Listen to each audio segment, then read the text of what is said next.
Hello everyone and welcome back to the Larder channel. Today I'm going to be doing my first ever Q&A video. So last week, or maybe it was the week before, starting to lose track, I posted up on Instagram and asked if you guys had any questions about Scottish food or about Scotland in general, and I got a load of questions back. In fact, I got way too many questions to cover in this video, so I'm probably going to do another Q&A very soon. So I'll try and answer as much as I can in this video, and then I'll try and do another one maybe in a couple of weeks' time. So the first question I got was, what traditional Scottish breads and pies are there in Scotland? I'm actually looking down at my phone, by the way, just in case you wonder why I'm looking down.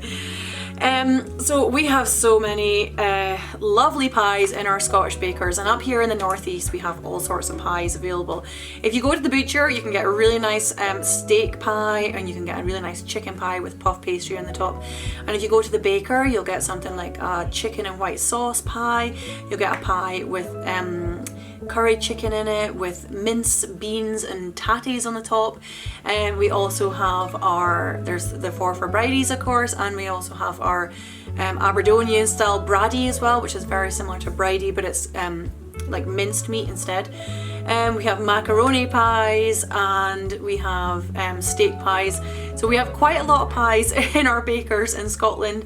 And bread wise, I don't think we're particularly famous for our bread, but I guess traditionally they would have made a lot of bread type things with oatmeal and beer meal. I hope that's how you pronounce that, but it's the barley meal. But I mean, these days you can go down to farmers market and you can get all kinds of bread, from sourdough bread to French style bread. There are all sorts of breads available, but going way back traditionally, it would have been very basic. It would have just been basic wholemeal loaves, white loaves, and going even further back, it would have been mostly made with oatmeal and barley, I believe. So things like the Scotch bannock, that was a really popular bread. And that's moving on to one of my other questions. Actually, somebody did ask me, let me just check. Yeah, they asked me what Scotch bannock was, and so that was probably, like, I would say, one of the more famous Scottish breads, and it's a large round flatbread that you would kind of cook in a griddle pan, and traditionally over a bannock stone, I believe. So that's where they got the name from, and it's kind of like a scone. So it's about that thick. Well, when I cooked it, it was about that thick, and about that round. They're very, very delicious, especially if you make them yourself. Now, to be honest, I had actually never tried a Scottish bannock. Now, how terrible is that of me to have never tried a bannock ever? We up here in the northeast, we actually call our small flat sweet pancakes bannocks. I don't know why that is, but the grannies that I know of called the pancakes bannocks. Maybe they were just a different form of bannock, I don't know. But the really old traditional bannocks, there are more like the thick scone type. They're not flat, but I call them flatbreads, but they're kind of about that thick. And as I say, I never really made one of these traditional bannocks before, and I was in touch with a lovely lady up in Orkney. She has a business called Little House Larder, I believe. I hope I got that correct. I'll put a link in the description box below, actually, because she sells some lovely stuff up there. She makes lots of lovely jams and chutneys and things, and grays and boxes and things. And I was speaking to her, and she was sending me some things to try, and I was speaking to her about bannocks as well, and her granny, or her husband's granny, I believe it was, actually made me a bannock, and she posted it all the way down from Orkney, and this bannock arrived in the post as a surprise, and I was so touched with this bannock arriving in the post. It was actually like a real special gift for me because I just love food. So if anyone makes foodie like presents for me, it's a special thing. So I was really touched by this bannock arriving in the post, and I heated it up in the oven, and I tried the Little House Larders jams and chutney type products on it with some cheese, and it was so delicious.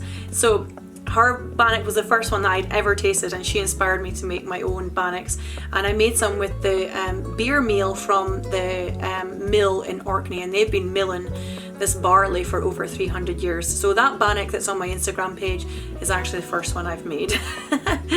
What a terrible Scot I am. Never had a bannock before. So somebody else asked me if we have anything in Scotland that has a magical root. Now, I guess by that they mean something like a medicinal type of plant, maybe something along the lines of like a turmeric or like a ginger, like that would be my explanation of a magical root.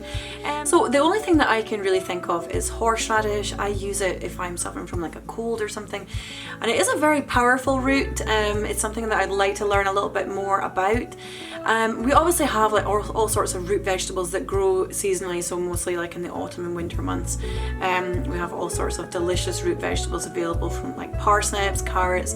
I've even grown rainbow carrots in the garden. We have all sorts of delicious things available seasonally, but I don't think anything's particularly magical. Although Scotland is quite a magical place actually. Okay, so somebody asked me what my favourite Scotch food is, and that's going to be really difficult for me because if you guys have guessed anything about me already, it's I love food. My favourite Scotch food is probably, well, somebody else actually asked me what my favourite Scotch dessert was, so I'll answer that as well. So my favourite Scotch dessert is definitely a clootie dumpling. I have a recipe video for that actually, and I'll put the link in the description box below. It's so delicious, and it really reminds me of like my husband's nanny who passed away earlier this year, and she was such a special lady. She was so lovely, and she made the best clootie dumplings, and that's the first time I've ever tried it actually. It was one of her pieces of clootie dumpling, and they were just so good.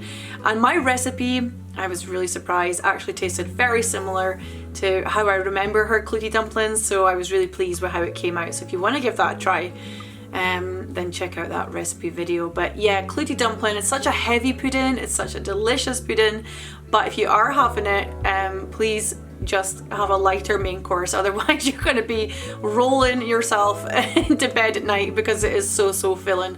I love to have clootie dumpling with like cream and a little bit of jam or a little bit of ice cream on the side as well. So good.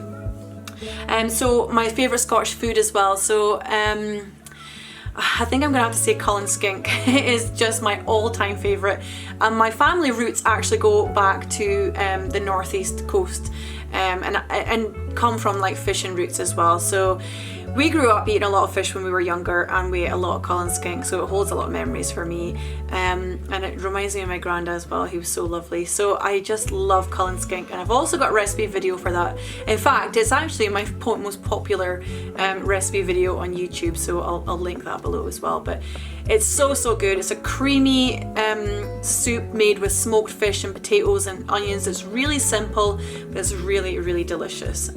So that is one of my favourites, and traditionally they would have made it with a Finnan haddie, which was a smoked haddock from Finnan, I believe. Or it's also really good at making it with an arbroath smoky as well. That's a really good top tip. So my recipe actually makes it with filleted fish, but if you can find a whole smoked haddie, as they would have called it, then you're in luck there. It's really good. And my next question was, what's my favourite thing about Scotland? And aside from the scenery and all the beautiful hills and beaches and things that we have here and forests, it's probably going to have to be the climate. I absolutely love the climate. I always thought I was more in love with like hotter climates, but then when we come back from like somewhere hot and we come back to our colder Scottish climate, it just feels like such a blessing. It's so nice to live here. It's not cold all the time. We do sometimes get nice days in the summer. They are quite rare though. But yeah, I just love the climate here. I love all the seasons, and they're quite big changes in the seasons as well. So I love the freshness of spring and the rain that comes with that. And I also love the hotter months in summer, and although we don't always get the best of summers, we have had quite some nice summers the last few years, so it's been quite good. And I love autumn with all the colours and the foraging that's available in autumn, and then winter of course is basically a time for hibernating for me. But I love everything about winter as well, and when we get snow it is so beautiful here, and I love taking the kids sledging and things like that. So yeah, I love the climate. That's my favourite thing about Scotland. And the last question that I got was about gluten-free food. Are there any good resources for gluten-free food in Scotland? I can't really think of anything offhand, but it's something that I will look into for you. And if I find anything, I will share it with you. Because I'm not particularly gluten-free myself, I don't actually know. I will be honest.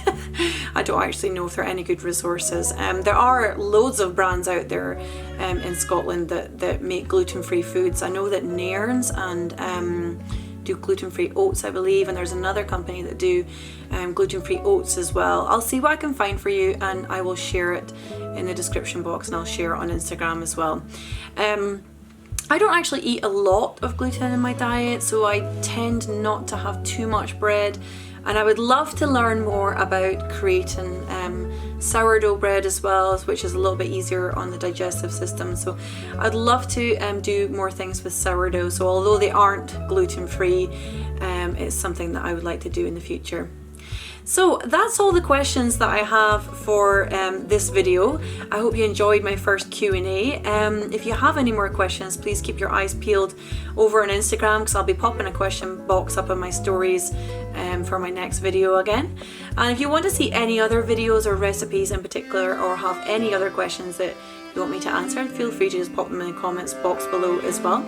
So take care, and I will see you all again soon, guys. Lots of love, and thanks for listening. Bye.